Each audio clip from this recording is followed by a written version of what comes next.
One reckless Iranian stunt in the Gulf gave the United States its strongest secret weapon. At 10:50 a.m. local time, a rogue helicopter dropped from the sky and charged an American warship.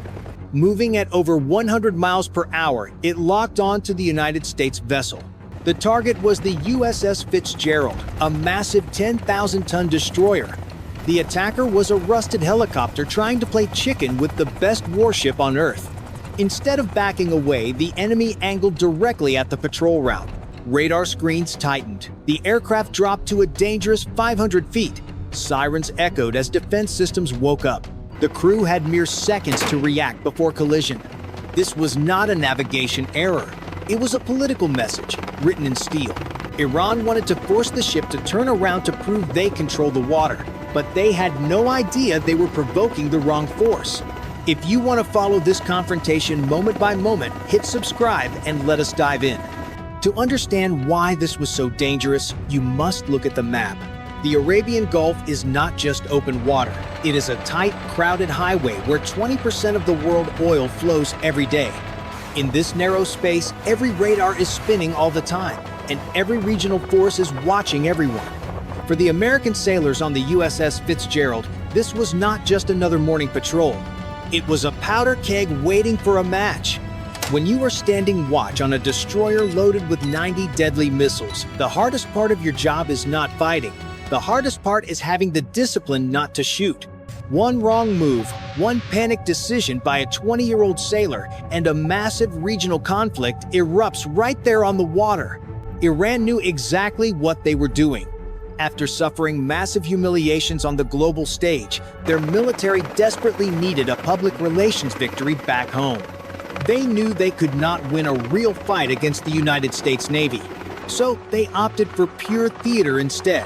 They sent an expendable old helicopter to harass a billion-dollar American warship. The goal was simple but dangerous. Get close, act crazy, and hope the Americans flinch first. If the United States ship changed course just to avoid a crash, Iran state television would broadcast that they chased the mighty Navy away.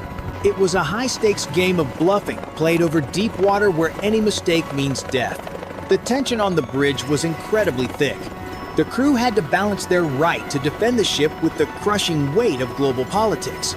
Every second the helicopter got closer, the risk of a deadly mistake multiplied. The sailors watched the screens, knowing whatever happened next would make global news within hours. This was the ultimate test. Inside the dark and quiet Combat Information Center of the United States destroyer, the silence broke instantly. A single green dot appeared on the main radar screen, cutting through the calm of the morning patrol. The Aegis combat system, the digital brain of the warship, grabbed the signal immediately. In less than a second, the threat library analyzed the incoming blip and told the crew exactly what was coming. It was an old, slow helicopter. But the computer did not just identify the aircraft. It instantly calculated 47 different ways to blow it out of the sky using surface-to-air missiles. At the radar console, a young operator held his breath as he watched the blip turn from neutral to a bright red tracked target. That color change meant there were living people inside that dot, heading right for them at over 100 miles per hour. The tactical action officer rested his hand near the defense console. His finger was hovering just inches away from the button that would launch a Mach 3 missile. Pressing it would take only 2 seconds. But in that silent room, waiting to see what the Iranian helicopter would do, made those 2 seconds feel like 20 minutes. Every eye in the room was glued to the glowing screens. Outside on the deck, the automated Gatling gun woke up. The system tracked the helicopter automatically, spinning its barrels and ready to fire 4,500 rounds a minute. A solid wall of tungsten metal was ready to shred the aircraft into a million pieces before it even got close. The tracking alarm buzzed softly, confirming the weapon had a perfect lock. All it needed was a single human command to turn the sky into fire. The tension was suffocating. If the helicopter crossed the final defensive line, the ship would defend itself automatically. The officer watched the distance close. 10 miles, then 8 miles, then 5 miles. The dot kept moving closer. It was a terrifying game of chicken where only one side had actual weapons, but the other side had absolutely nothing to lose. The commander stood behind the radar operator, his arms crossed, his eyes narrow. He had to make the hardest choice a leader can make in a fraction of a second: shoot and start a war, or wait and risk his ship. He took a deep breath, looked at the red dot on the screen, and gave the order to hold fire. Let them come. The Iranian pilot pushed his control stick forward, diving aggressively toward the ocean surface. He leveled out at just 500 feet above the chopping waves. In close combat over open water, speed and physics dictate who lives and who dies. The United States destroyer was cutting through the ocean at over 30 miles per hour. To catch up and hover near the massive ship, the Iranian helicopter had to push its ancient engines to the absolute limit. No warning shots were fired. No alarms echoed on the American bridge. No sound but the steady hum of the ship engines cutting through the waves. But inside the rusty helicopter, it was a totally different story. The physical strain of the chase was catching up to them fast. The port engine oil pressure gauge dropped into the yellow zone, vibrating violently. The fuel needle was falling like a rock. The American ship was not doing anything aggressive at all. It was simply outrunning the helicopter by relying on pure mechanical dominance. The Iranian crew was fighting the heavy ocean wind, fighting their own worn-out rotor blades, and fighting the clock. The United States crew did not even need to fire a weapon to win this fight. The harsh reality of mechanical failure was already defeating the Iranian pilot. Yet, under strict orders from his commanders back home, he kept pushing his dying machine closer to the American steel. The helicopter frame groaned under the extreme stress of flying so low. Flying 50 feet above the water is incredibly dangerous, especially in an aircraft older than the men flying it. One wrong twitch of the control stick, one sudden gust of wind, and the helicopter would flip into the sea. The radar operators on the United States ship watched this dangerous display of flying with cold professionalism. They knew the enemy pilot was exhausted.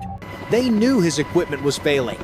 They could literally see the helicopter struggling to maintain its altitude on their advanced thermal cameras. The heat signature of the overworking engines glowed bright white on the screens, warning the Americans that the enemy aircraft was running incredibly hot. It was a flying metal death trap, held together by nothing but luck and desperation. But the closer it got to the destroyer, the more dangerous it became. Not because it had powerful weapons, but because a mid-air explosion or a crash into the ship deck could still kill American sailors. The tension stretched tight across the control room. The United States captain watched the live video feed of the helicopter swaying back and forth in the sky. He knew the Iranian pilot was making a massive mistake. The enemy was burning up their last drop of fuel just to get close enough to take a picture. The clock was ticking down fast. As the roaring helicopter closed to within a few miles, the Iranian pilot probably thought his aggressive flying was working perfectly. He thought he was intimidating the United States Navy by flying so dangerously close to the water. But what no one saw was the invisible trap closing around the aircraft. The United States sailors were not looking at the helicopter as a physical threat anymore. They were looking at it as a giant, flying hard drive full of enemy secrets.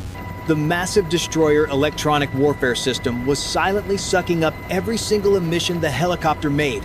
Every time the Iranian radar pulsed, the American computers recorded the exact frequency. Every time the pilot clicked his radio, the ship captured his unencrypted signal. The Iranians were actually using basic commercial radio channels to talk to their home base. It was completely unsecured, like talking on a cheap walkie-talkie. The Iranian crew did not know it yet, but they were handing the United States Navy the ultimate cheat code. By flying so close and using all their ancient electronics, they were giving the Americans a perfect digital fingerprint. This was the real twist of the morning. The enemy thought they were making a heroic propaganda video to show their strength. In reality, they were digging their own electronic grave. The intelligence team down in the combat center was having the best day of their lives. They cataloged the frequency, the pulse rate, and the signal strength of the enemy. The next time the United States went to war, American jammers would know exactly how to blind this specific type of helicopter in 3 seconds flat. The noisy, aggressive flight over the ocean was just a loud distraction from the real battle happening in the invisible spectrum. The digital trap was now fully set. The helicopter made its final desperate run right at the massive steel wall of the United States destroyer. This was the climax of their deadly game. The Iranian pilot, sweating heavily inside his vibrating cockpit, pushed the throttle to the maximum limit. He swung around the back of the ship, coming so close that the loud roar of his failing engines shook the water. A bright beam of sunlight reflected off the damaged helicopter canopy and flashed directly across the American deck. For 3 long seconds, absolutely everyone on the ship went completely silent.